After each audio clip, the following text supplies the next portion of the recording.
जय श्री कृष्ण, जय श्री राधे, जय गुरुदेव। श्रीमद् भगवद गीता अध्याय प्रथम श्लोक नंबर 39।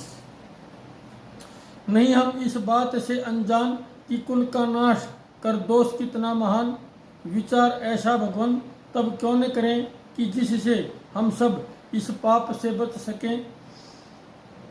अर्जुन फिर कहने लगे, हे जनार्दन, इस कुल के नाश से हम किस प्रकार बच सकते हैं। कुल का नाश जानने वाले इस बारे में बार बार विचार करते हैं और इससे बचने की प्रक्रिया पर विचार करने को तैयार हैं, लेकिन दुर्योधन को इस पर ना ही विचार है और ना ही इसके बारे में कुछ सोचना चाहते हैं। किसी भी दृष्टि से यह उचित नहीं जान पड़ता, क्योंकि यहाँ तो केवल विचार नहीं अत्यधिक प्रयास किए गए और युद्ध के विनाश से बचने के लिए सब प्रकार की कोशिशें की गई। सबसे ज़्यादा बड़ी बात यह है कि भगवान श्री कृष्ण स्वयं शांति दूत बनकर गए और पूरी कोशिश की कि ये युद्ध ना हो, लेकिन उनके साथ भी भरी सभा में अनुचित किया गया। फिर भी भगवान श्री कृष्ण ने उनको बार बार समझाया और अगर वो नहीं माने तो भगवान श्री कृष्ण वहाँ से वापसी आ गई।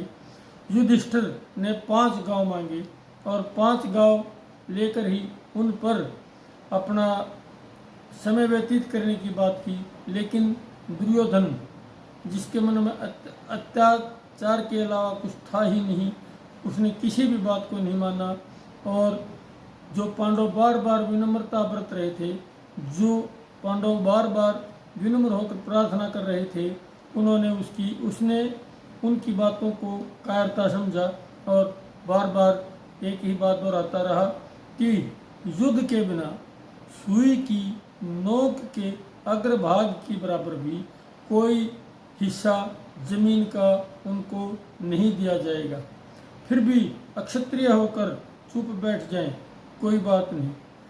यदि कोई अपने परिवार के लिए किसी प्रकार का अपमान सहना पड़े तो कोई बात नहीं, यह कोई धर्म नहीं, कायरता है। लेकिन फिर भी अर्जुन बार बार कुल की श्रेष्ठता के लिए, कुल के नाश से बचने के लिए बार बार वही प्रार्थना करता है और कुल नाश के दोष गिनवाने लगता है। जिस प्रकार अर्जुन ने कुल नाश से बचने के लिए बार बार प्रार्थना की, वह एक अत्यंत दुर्लभ और